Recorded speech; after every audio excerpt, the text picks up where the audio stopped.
Step 6 encouraged you to include everyone involved. Step 7 in the roadmap through workplace conflict to collaboration is to challenge conflict as it arises.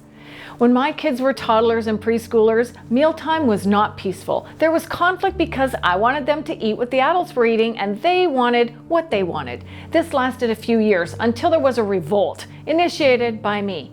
We ended up with a win-win solution because I challenged the conflict by adopting the 3-bite rule, and I held firm to it. I made one meal and they had to try 3 honest bites. And if they didn't like it, they didn't have to eat anymore. But there was no substitute. They learned to eat everything the adults were eating within a short time. Relationships can use the same approach. Now, I know we're not eating our teammates, but sometimes they're tough, sour, or downright bitter.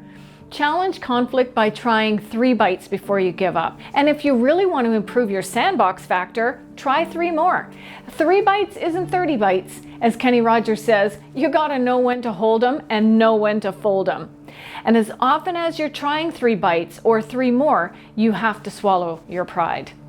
Don't be afraid to set boundaries for yourself of what you will and won't accept from others who aren't adapting to your attempts to get along. Let people know that you're interested in a respectful relationship and that when they're ready to meet you in that place, your door is open. Remember that we teach people how to treat us. Follow through with commitments that are made for change. Employees want boundaries and managers to manage poor performance and hold people accountable for change and commitments made. So back to my preschoolers, had I not held down that 3-bite rule through the uncomfortable period of change, I wouldn't have had the results.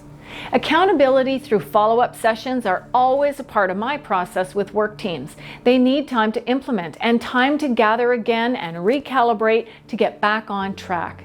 The most stressful part of being in conflict or building up to a challenging conversation is before you begin to move through it at the resolution stage. Talking about it is actually less stressful than spinning in it. The best person to talk about it with is the person that you're having conflict with. If you don't feel safe or prepared to do that, reach out to a trusted professional, HR manager, or someone who will help facilitate a conversation. Invite the other person to the conversation. Say something like, "Can we talk?" That's about the easiest approach. Your goal is to get them to the conversation, so choose friendly words and an inviting voice tone. You may also say something like, "I have an idea that I'd like your opinion on," or "Would you agree to talk with me about the situation until we find a solution we feel good about?" When you do get the chance to talk, try to listen and speak in that order if possible, from the present, not the past. If you're not an expert in conflict resolution, don't worry about it. Most people aren't even taught how to disagree professionally, let alone resolve and embrace conflict. Download the complete roadmap and get all of the 8 tips, or think about bringing the sandbox training to your entire organization. Relationships are important. There's times when entanglements require intervention. So if you can't find your way, call Penny Tremblay, because the high cost of conflict is avoidable and profits can be used for better things.